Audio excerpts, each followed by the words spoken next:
भगवान के भरोसे मत बैठिए, का पता भगवान हमरे भरोसे बैठा हो। नमस्कार साथियों, मैं अंतर्राष्ट्रीय लेखक और मोटिवेशनल स्पीकर डॉक्टर उज्जवल पाटनी बोल रहा हूं।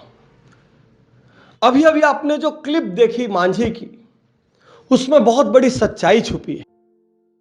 आज मांझी का नाम हर कोई जानता है, पहाड़ को खोदकर जिसने सड़क बना दी। हम तो पिक्चर आने के बहुत वक्त पहले से इनकी स्टोरी सुना रहे हैं। साथियों, हम में से कितने लोग भगवान भरोसे बैठे हैं? हम में से कितने लोग इंतजार करते बैठे हैं कि एक दिन हमारा भी वक्त आएगा, कभी तो हमारा भी वक्त चमकेगा, कभी तो हमारा भी दिन आएगा, कभी तो हमारा भी भाग्य दमकेगा। कितने लोग सोचते हैं भगवान के घर में देर है पर अंधेर नहीं है, तो थोड़ा रुक जाओ, कुछ दिन बाद अच्छा होगा। लेकिन साथियों, कहीं ऐसा कहते कहते आप कर्म करना तो नहीं छोड़ रहे हैं? कहीं ऐसा कहते कहते आप अपना सब कुछ झोंक देना भूल तो नहीं गए? कहीं ऐसा कहते कहते आप चुनौतियों से भाग तो नहीं रहे? कहीं सच्चाई ये तो नहीं है कि आपके भीतर की हिम्मत टूट गई है और आप इन कमजोर डायलॉग्स का सहारा लेकर पलायन कर रहे हो? सोच कर देखिए। और कितनी पुरानी कहानी थी वो कि एक आदमी नदी में डूब रहा था, अपने घर पर था, बाढ़ आ गई और नदी का पानी ऊपर चढ़ता चला जा रहा था। और वो आदमी जीवन भर भगवान की बहुत प्रार्थना किया करता था और उसने सोचा आज मेरे को भगवान जरूर बचाएंगे। एक नाव आई, उसने कहा बैठ जाओ, वो बोले नहीं मेरे को भगवान बचाएंगे। एक हेलीकॉप्टर आया, उसने कहा ये सीढ़ी लटका रहे हैं चढ़ जाओ, उसने कहा नहीं मुझे तो भगवान बचाएंगे। कुछ देर बाद डूब के वो मर गया और भगवान के पास पहुंचा और भगवान को लगा अपशब्द कहने और कहा भगवान मैंने सारे जीवन तुम्हारी आराधना की, तुमने एक बार मुझे बचाने के लिए जतन नहीं किया।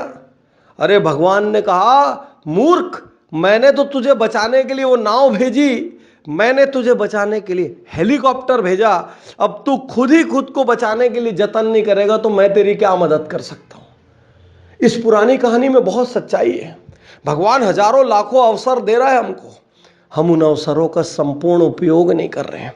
हम किसी आदर्श परिस्थिति का इंतजार कर रहे हैं, हम किसी परफेक्ट सिचुएशन का वेट कर रहे हैं, जबकि सच्चाई यह है कि परफेक्ट सिचुएशन जैसी कोई सिचुएशन होती ही नहीं है। और परफेक्ट सिचुएशन यदि आ भी गई तो आपको कैसे पता चलेगा कि यही सिचुएशन परफेक्ट है?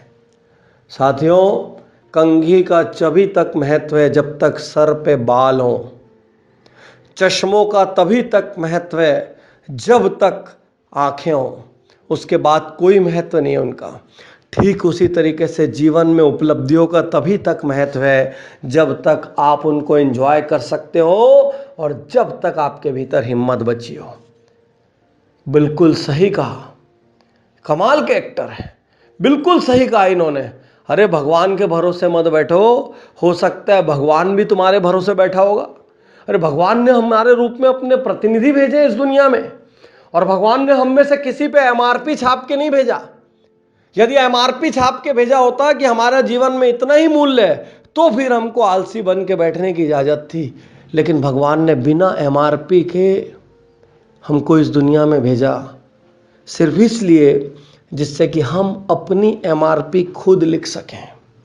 जो लाखों करोड़ों आलसी बैठे हुए हैं, जो सुबह मॉर्निंग वॉक न करने के लिए बहाना बनाते हैं, जो बिजनेस में मेहनत न करने के लिए बहाना बनाते हैं, जो समाज के लिए मेहनत न करने पे बहाना बनाते हैं, जो खुद के लिए मेहनत न करने पे बहाना बनाते हैं, जो टाइम नहीं है जैसी बकवास और दकियानुसी लाइनों का इस्तेमाल करते हैं, ऐसे हजारों लाखों करोड़ों लोगों से मैं कहना चाहता हूं, आदर्श परिस्थिति कभी नहीं आएगी। भगवान का इंतजार मत करो, भगवान को जो करना है कर लेगा भगवान। भगवान को मालूम है मेरी जिम्मेदारियां क्या है। भाग्य को जो करना है कर लेगा भाग्य, भाग्य को मालूम है उसकी जिम्मेदारियां क्या है। लेकिन मैं आपसे पूछता हूं, आपकी जिम्मेदारियां क्या है?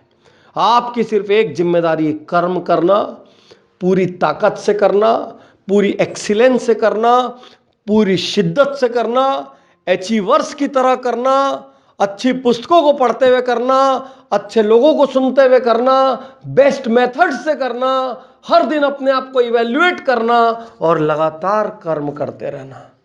दुनिया के किसी शास्त्र में नहीं लिखा, चाहे वो किसी भी धर्म का शास्त्र हो, कि बैठकर भगवान का इंतजार करो।